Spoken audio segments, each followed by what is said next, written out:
God bless you and great to be with you today. You can connect with us through YouTube and mobile app anytime. Thank you for joining with us, and I promise we will keep you encouraged and inspired. But thank you for tuning in.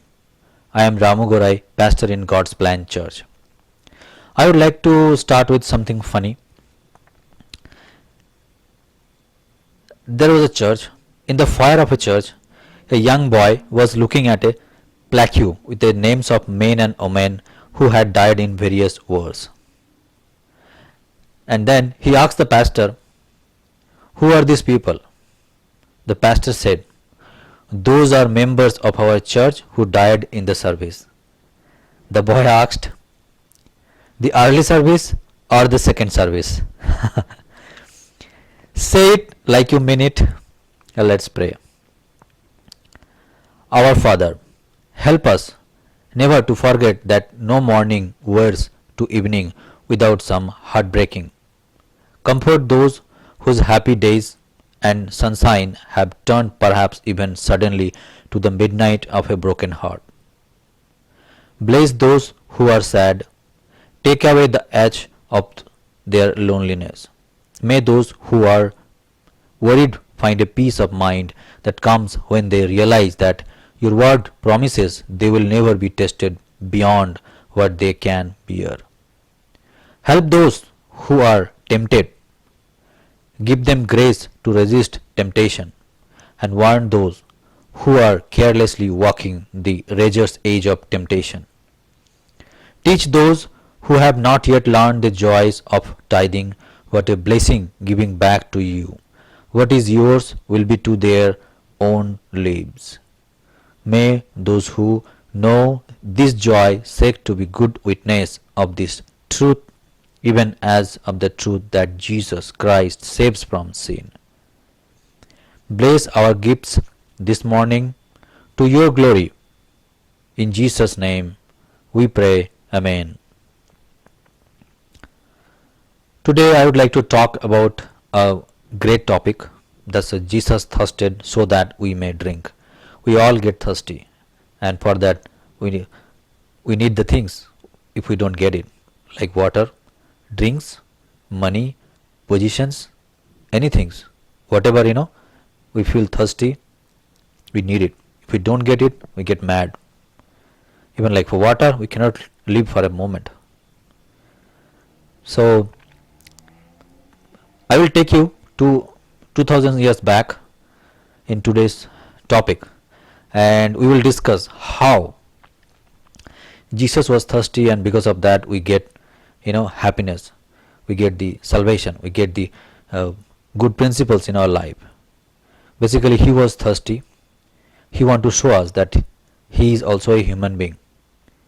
So I will take one by one all these steps such that we can connect with the ancient scripture and with our day-to-day life, such that we can get a better positive vibes and the informations and the knowledge from today's sermon.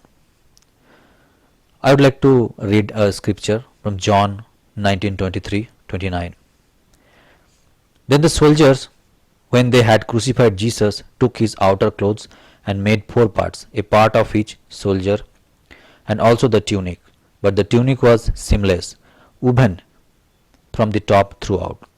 So now we can imagine that you are 2000 years back, you are standing in front of Jesus, he was crucified, he is on the cross, and we are just watching him. Because Mother Mary, John, everyone was watching. That's his instructions. That is the scripture. That is the prophecy. So now soldiers, they had crucified Jesus. Now they are took his clothes, and then they are dividing it. And that was also written on the scriptures that this is what going to happen when Jesus will die. So they said to one another, "Let us not tear it, but cast lots for it, to decide whose it will be." This was to fulfill the scripture. They divided my outer clothing among them, and for my clothing they cast lots. So the soldiers did these things. Same thing right now, it's getting repeated, whatever has been written on the scripture. But standing by the cross of Jesus were his mother's sister Salome, Mary the wife of Clopas, and Mary Magdalene.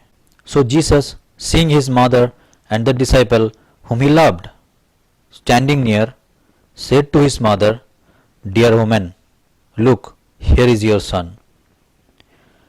Then he said to the disciple John, "Look, here is your mother, protect and provide for her." From that hour the disciple took her into his own home. After this, Jesus, knowing that all was now finished, said in fulfillment of the scripture, "I am thirsty." A jar full of sour wine was placed there, so they put a sponge soaked in the sour wine on a branch of hyssop and held it to his mouth. This is happened based on the fulfillment of the scripture. So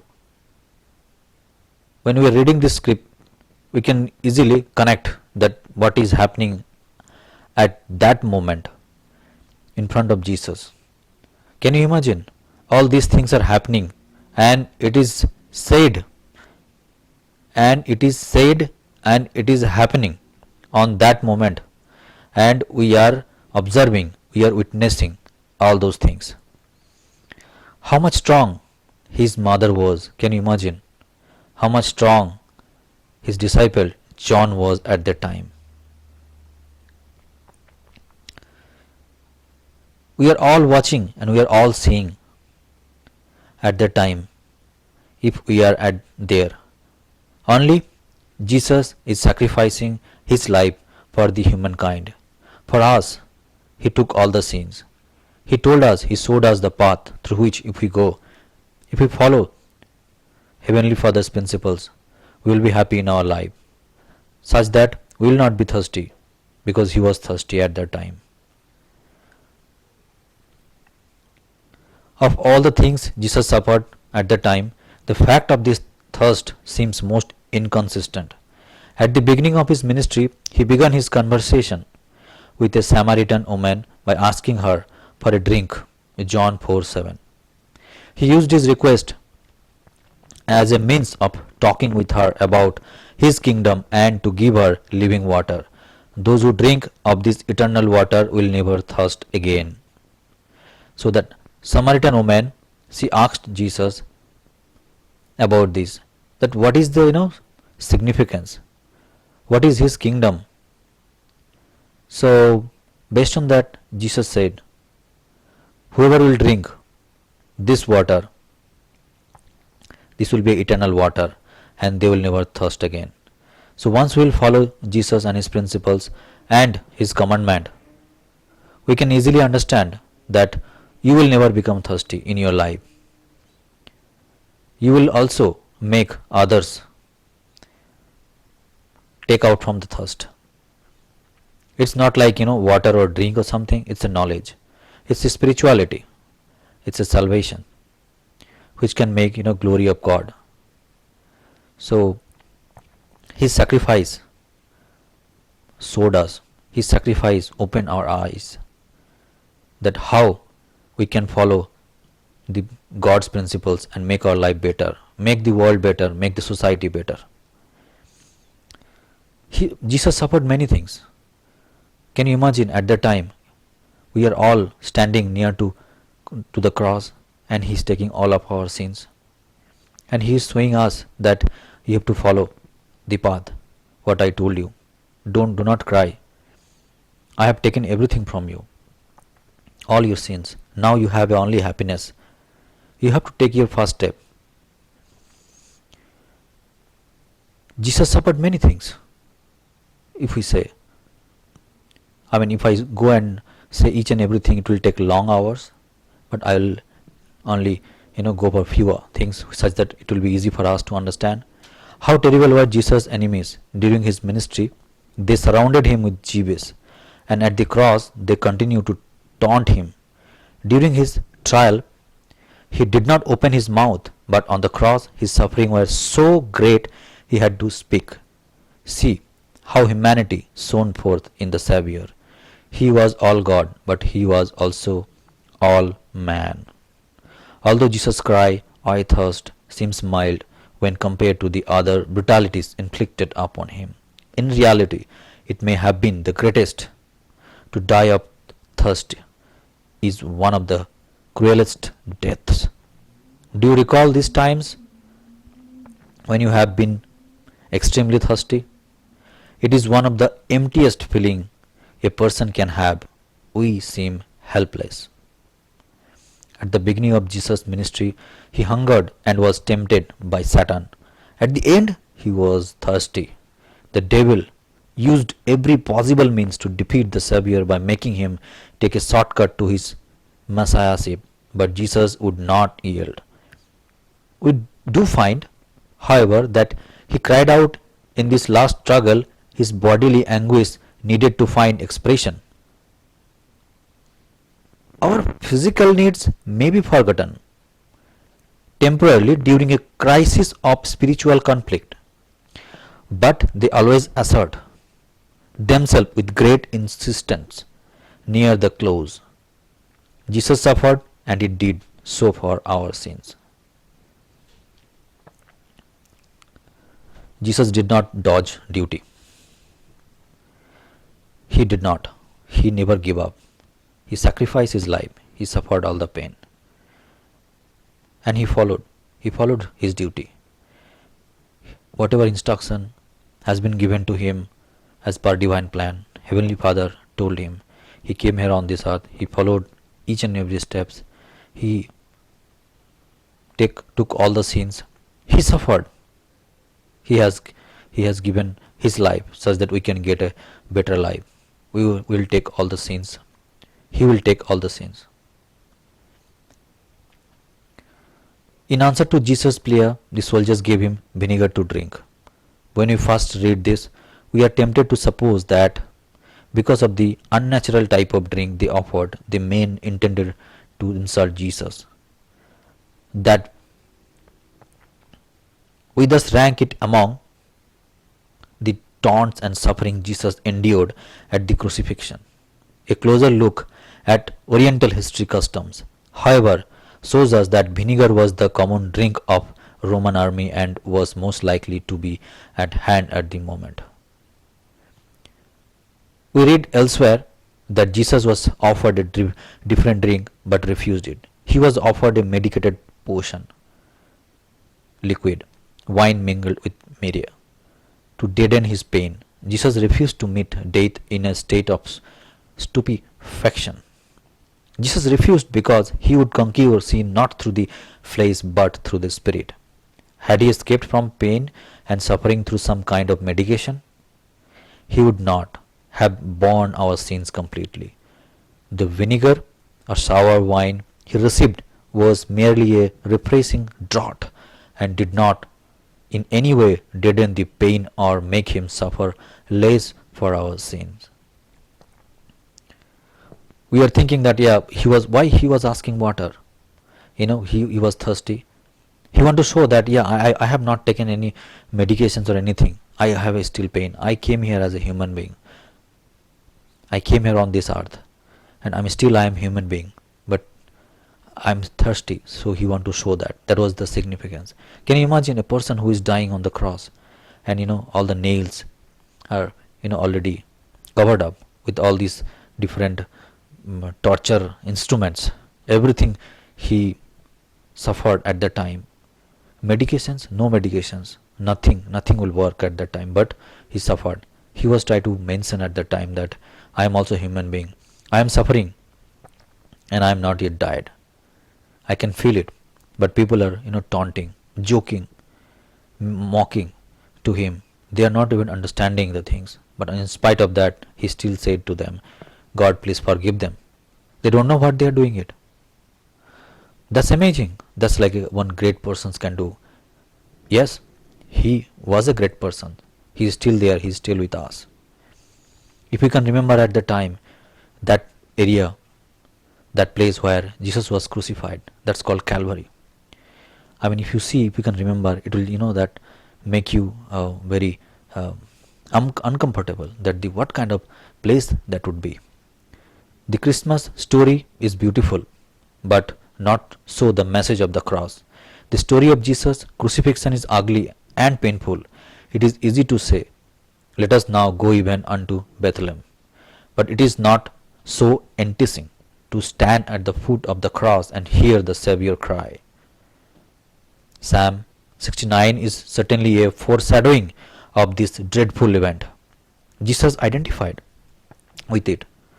When he quoted it, he was saying that he himself was the very heartbeat of this ancient Hebrew hymn. Jesus identified himself with all the hope Israel ever had in Messiah. His cry became a sigh in a dry and thirsty land. Have you ever seen how truly ugly all Jesus' suffering is? And how we should shudder afresh every time we read the story? Because Jesus suffered, millions have been blessed with personal salvation and strength for everyday living. Even in his cry for thirst, we see him bearing our sins in his own body on the cross. I thirst was the only cry of physical weakness Jesus uttered. But there is something most insincere and attractive about one who is not ashamed to voice his weakness and pain. Jesus' action gives us the key to his Saviourhood. He was afflicted in all our afflictions. The cross was ugly and painful. People would gladly banish it from their thinking if they could. Calvary remains as the time of sin's victory, yet sin's defeat of God's defeat, yet God's victory for God's Son, defeated sin once and for all by dying in humankind's place and rising from the dead. Jesus, he came, he stayed with us for a couple of hours, you can say, like only 31 years he was lived on this earth, and he showed us a great principles of life. What should be the human mankind? He was thirsty such that we can, enjoy, we can get all whatever we want. He took all the sins. He showed us the path how we can make the world better. So right now, if we can imagine that situations, right now we are all standing near to the cross and Jesus is dying and he is talking to his mother and his mother is watching to him. We are also watching him. John is also watching him. Jesus is also giving an instruction to everyone. Now think about that. What kind of situation it was, what kind of person he was. And these scriptures, they are showing us that true image of what kind of human being they can be. In today's life also we have the same thing. We will see many people, they are like that. They tortured in many ways to the people, but they don't know what they are doing it.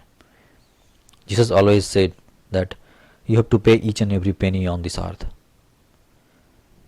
Heavenly Father, he has a plan and he is watching each and every person. And he made a plan. He came here as a divine plan. He stayed with us and he showed us the salvation, the spirituality, humanity, generosity that changes our life. Our big personalities, the big religious leaders, everyone, they have followed him and his principles, and they found out that the Jesus and the Christianity with the science, it's the correct and the actual and the best religion and the religious principles which a humankind can follow and make a better life on this earth. We all thirsty, so we need more knowledge, more power, more money, more positions, and we got it. Sometimes we even after getting all those things still we get more thirsty. But if you are thirsty, if you once you drink the water which Jesus has showed us, then you will never become thirsty. It will make you fulfill. It will make you whatever you want, and you'll never become thirsty. Do you thirst? Do you desire to be someone better than you are? If so, God can meet that need. To that Samaritan woman, Jesus said, "But whosoever drink of the water that I shall give him shall never thirst, but the water that I shall give him shall be in him a well of water spring up into everlasting life." This is the gift of eternal life. When we have met the Master, surrendered to him, and been mastered by him, our lives will be different. We will no longer thirst, for our needs will have been met and God's Spirit will have moved into our hearts. The message of the cross is that Christ can quench thirst because he once thirsted. He can make alive because he conquered death. We must remember, however, that Christian life is not an abundance of material things but rather a realization of spiritual things. When Jesus brought the woman at the well face to face with her son, she tried to change the question: which mountain should people worship on? Mountain Gerizim with the Samaritans or Mount Zion with the Jews? Jesus reminded her that the hour was coming when people would worship at neither mountain. He reminded her that God is a spirit, and they what worship him must worship him in spirit and in truth. When he declared to her that he was the Messiah, she received him and went off to town to tell others of her great discovery. You too will experience this joy if you will surrender to him who has the water of eternal life. The Holy Spirit, Jesus, and Heavenly Father. These three things, once we will understand and we will drink the knowledge, we will drink the water, how our lives should be.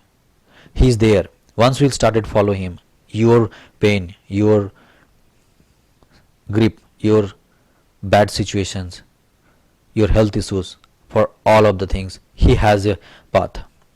Heavenly Father, he is watching each and every person, whoever will call him, whoever will pray to him, they all will be get good. Everything will be taken care from him. That's what he's saying. Jesus already mentioned he's already there on this earth because he resurrected, and he's watching each and every person. And Heavenly Father, he has a plan for each and every person. If we are thirsty, whatever you want to become, if you follow his principles, his commandment, he will give you whatever you want. He will make the bridge wherever you feel that there is a gap. You cannot go beyond that. Wherever you are facing challenges, wherever you are facing problems, if you have a financial problem, if you have a personal problem, if you have a health problem, if you have any kind of a problem, so whatever is your thirsty, he will make you, he will overcome this thirsty, and as well as he will give you the water such that you will never become thirsty. Once you drink the water, you will be good. Never. Thank you once again. Thanks for watching. In the name of Jesus Christ, Amen.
There is a new song rising up, and all together we sing. Oh, all hands we raise now, with one voice we sing out. We're shouting praises louder and louder, and all feet they dance now. With one heart we cry out. We're shouting praises louder and louder, and all hands we raise now. With one voice we sing out. We're shouting praises louder and louder, and all feet they dance now. With one heart we cry out. We're shouting praises louder and louder.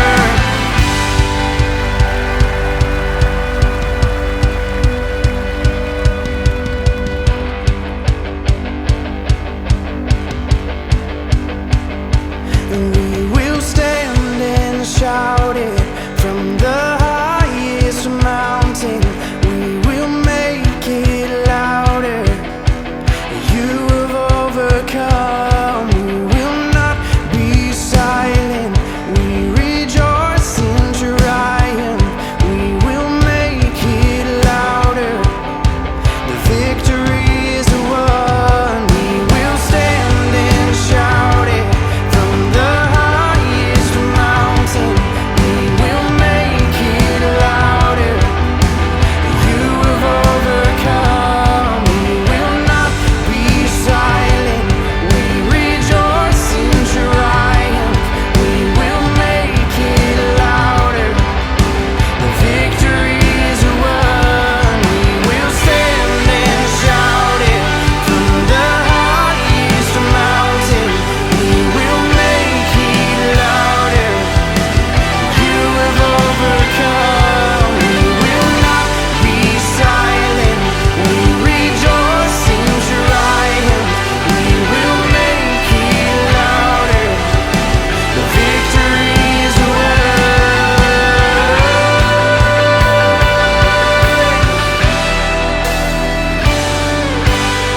Yes, Lord.